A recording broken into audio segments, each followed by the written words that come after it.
परीक्षेत वारंवार येणारे राज्यघटनेतील प्रश्न. पहिला प्रश्न आपल्यासमोर आहे, भारतीय राज्यघटनेची अंमलबजावणी कधी झाली? तर भारतीय राज्यघटनेची अंमलबजावणी 26 जानेवारी 1950 यावेळेस झाली होती बघा.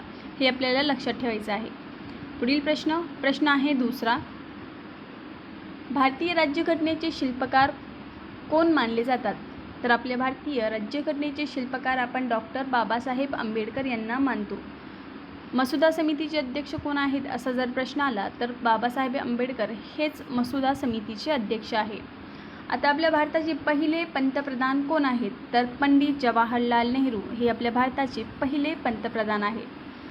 पुढील प्रश्न आहे तिसरा, प्रस्तावनामध्ये भारताचे स्वरूप कसे सांगितले आहे? तर भारतीय संविधानामध्ये जी प्रस्तावना आहे तर समाजवादी, धर्मनिरपेक्ष, लोकशाही, प्रजासत्ताक. चौथा प्रश्न आपल्यासमोर आहे, मूलभूत हक्क किती आहेत? मूलभूत हक्क किती आहेत असा प्रश्न आपल्यासमोर आहे. तर मूलभूत हक्क एकूण 6 आहेत हे आपल्याला लक्षात ठेवायचं आहे. पुढील प्रश्न आहे 5 नंबरचा, भारतीय संसदेचे किती सभागृह आहेत? तर आपल्या भारतीय सभागृह आहे बघा 2. संसदेमध्ये एकूण किती? तर 2 सभागृह आहेत हे आपल्याला लक्षात ठेवायचं आहे. 6 नंबरचा प्रश्न, राज्यसभेचे अध्यक्ष कोण असतो? राज्यसभेचे अध्यक्ष असतात उपराष्ट्रपती. नामधारी असतो बघा राष्ट्रपती आणि कार्यकारी असतात पंतप्रधान. पुढील प्रश्न 7 नंबरचा प्रश्न आपल्यासमोर आहे, लोकसभेचा कार्यकाळ किती वर्षाचा असतो? लोकसभेचा कार्यकाळ 5 वर्षाचा असतो. 6 नंबरचा प्रश्न झाला, आपण एकदा बघून घेऊ. 6 नंबरचा प्रश्न यामध्ये बघा कसा आहे बघा, राष्ट्रपती आपल्याला होण्याचं आहे तर आपल्याला 35 वर्ष पूर्ण पाहिजे राष्ट्रपती होण्यासाठी. उपराष्ट्रपतीसाठी देखील 35 वर्षच लागतात. वयाची 35 वर्ष पूर्ण पाहिजे. ठीक आहे. पुढील प्रश्न 8 नंबरचा प्रश्न आपल्यासमोर आहे, मूलभूत कर्तव्य कोणत्या घटनादुरुस्तीद्वारे जोडली गेली? तर ती घटनादुरुस्ती होते 42वी घटनादुरुस्तीने मूलभूत कर्तव्य घटनादुरुस्तीमध्ये जोडली गेली. 9 नंबरचा प्रश्न आपल्यासमोर आहे, भारताचा पहिला राष्ट्रपती कोण होता? तर आपल्या भारताचा पहिला राष्ट्रपती होते बघा डॉक्टर राजेंद्र प्रसाद. सरदार वल्लभभाई पटेल आपण यांना लोह पुरुष म्हणून ओळखतो. तुम्हाला माहिती आहे का, सरदार वल्लभभाई पटेल हे पहिले उपपंतप्रधान होते. आता हे पद नाही, उपपंतप्रधान हे पद आता नाही, परंतु पहिलं होतं. तर एक वेळेस हे झालेले आहे बघा पहिले उपपंतप्रधान, आणि पहिले पंतप्रधान झालेले आहे जवाहरलाल नेहरू. 10 नंबरचा प्रश्न, न्यायपालिकेचा प्रमुख कोण असतो? सरन्यायाधीश. न्यायपालिकेचे प्रमुख असतो सरन्यायाधीश. आता हे सरन्यायाधीशाची नेमणूक कोण करतो? राष्ट्रपती. 11 नंबरचा प्रश्न आपल्यासमोर आहे, भारतीय राज्यघटनेचा स्वीकार कधी झाला? 26 नोव्हेंबर 1949. 12 नंबरचा प्रश्न, राज्यघटनेतील प्रस्तावना कोणत्या भागात आहे? तर प्रस्तावना सी नंबरचं योग्य ठरेल. 13 नंबरचा प्रश्न आपल्यासमोर आहे, मूलभूत हक्क कोणत्या भागात आहे? तर मूलभूत हक्क भाग 3 मध्ये आहे बघा. पुढील प्रश्न 14 नंबरचा प्रश्न आपल्यासमोर आहे, भारतातील संघराज्य व्यवस्था कोणावर आधारित आहे? संघराज्य व्यवस्था कॅनेडियनवर आधारित आहे. 15 नंबरचा प्रश्न आपल्यासमोर आहे, राज्यघटनेचे कायमस्वरूपी सभासद किती? 1 नंबरचं योग्य ठरेल बघा. 16 नंबरचा प्रश्न आपल्यासमोर आहे, लोकसभेचे अध्यक्ष कोण निवडतो? कोण निवडतं मग लोकसभेचे अध्यक्ष? लोकसभेचे सदस्य. 17 नंबरचा प्रश्न आपल्यासमोर आहे, उपराष्ट्रपतीची निवड कोण करतो? निवडणूक मंडळ. 18 नंबरचा प्रश्न आपल्यासमोर आहे, मूलभूत कर्तव्य किती आहेत?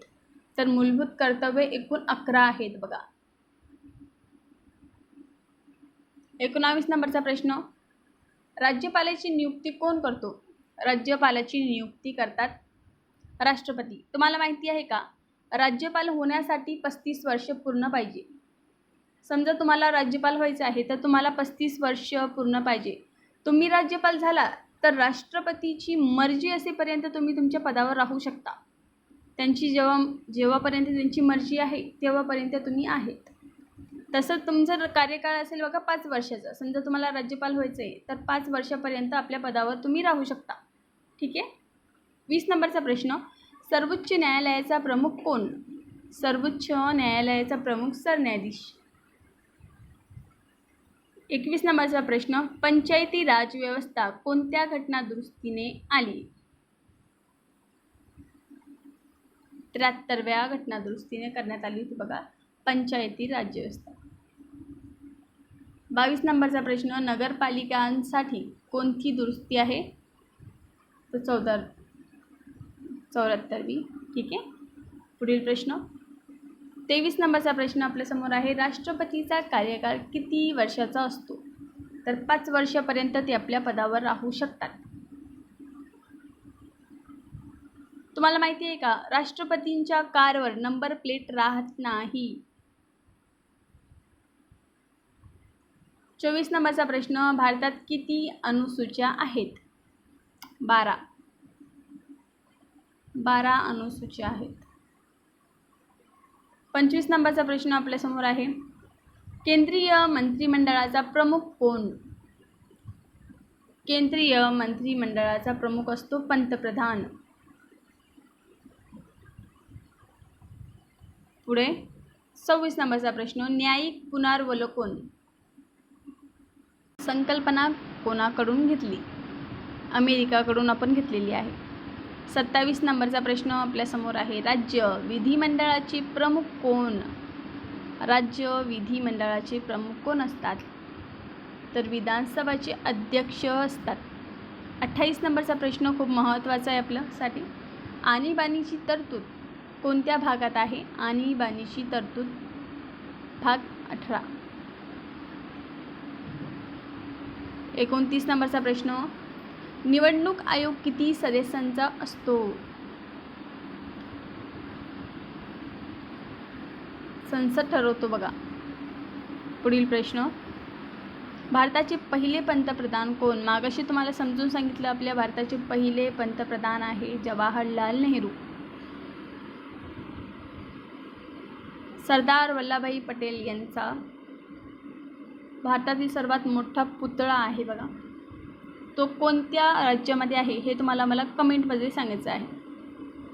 31 नंबरचा प्रश्न, राज्यघटना दुरुस्तीची प्रक्रिया कोणत्या कलमात आहे?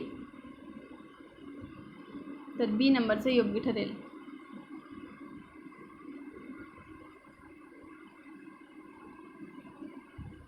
बत्तीस नंबरचा प्रश्न, वित्त आयोग कोण नियुक्त करतो?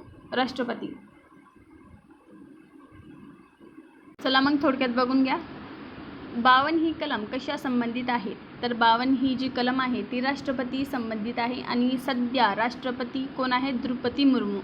आता बघा थोडक्यात बघून घेऊया. आर्टिकल काही महत्त्वाचे आहे, सब्जेक्ट आणि आर्टिकल, कलम आणि विषय.